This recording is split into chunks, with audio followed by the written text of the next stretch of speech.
Olá galera, tudo bem? Então vamos seguir com mais um momento aí de informação. Isso é muito importante para a gente que trabalha no pré-hospitalar, para a gente que trabalha na assistência aos nossos pacientes, ok? Bom, então hoje nós estamos para falar de um tema aqui muito corriqueiro e na prática é muito vivido cotidianamente. Todavia, muitas pessoas ainda talvez não tenham mais informações científicas de qual é a repercussão dessa situação que é tão simples, que parece ser tão simples, sobre os pacientes graves. Tá? Nós estamos aqui para falar sobre o transporte. Ora, o transporte é o transporte. Tá? O transporte de pacientes graves. Só que para a gente falar disso, primeiramente, eu só quero que vocês entendam uma coisa, que é exatamente sobre a lei da aceleração e desaceleração. O que isso tem a ver, Luciano? Isso tem a ver com a lei da física, a terceira lei de Newton, né?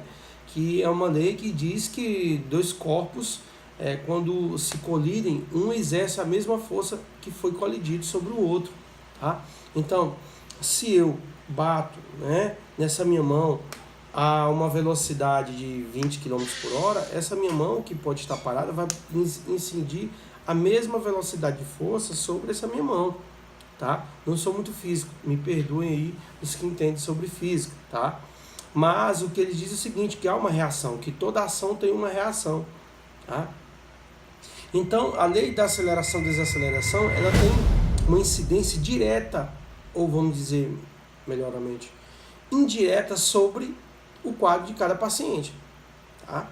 Então, por exemplo, olha só, nós temos uma garrafa. Olha só, para que serve essa garrafa?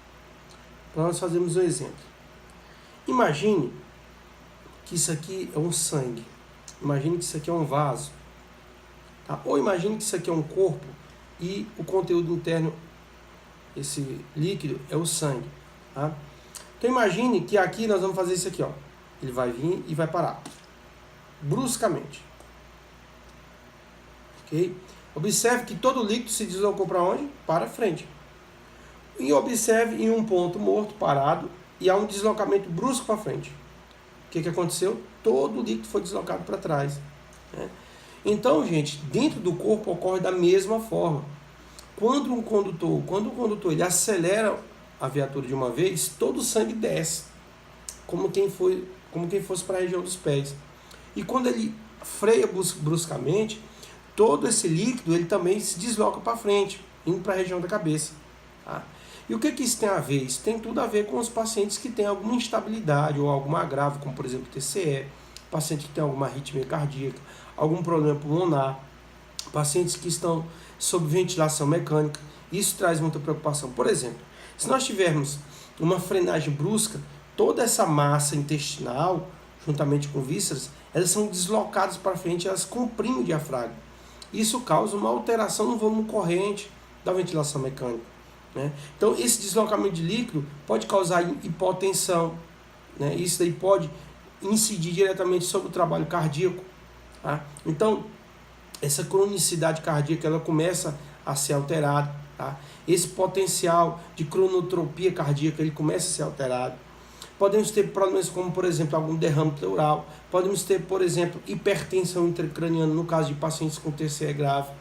Então, imagine um paciente que está sangrando dentro da cabeça e todo esse sangue é deslocado para frente, para a região da cabeça. Obviamente, esse sangramento vai aumentar. Essa pressão intracraniana vai aumentar. E o dano neurológico, com certeza, vai aumentar. Enfim, e o efeito ao contrário, que seria a hipotensão, também vai gerar um dano neurológico. Então, é importante a gente frisar aqui que a lei da aceleração, desaceleração, ela tem incidência importante sobre o quadro de um paciente que está sendo transportado. Então, quando nós vamos fazer um transporte, nós temos que avaliar muito bem esse paciente, fazer um levantamento de como andam esses sinais vitais, essa qualidade hemodinâmica do paciente, valores de pressão, enfim, tudo isso é importante para que a gente possa fornecer um atendimento mais adequado, mais propício e que, acima de tudo, não gere mais danos para esse paciente. Tá?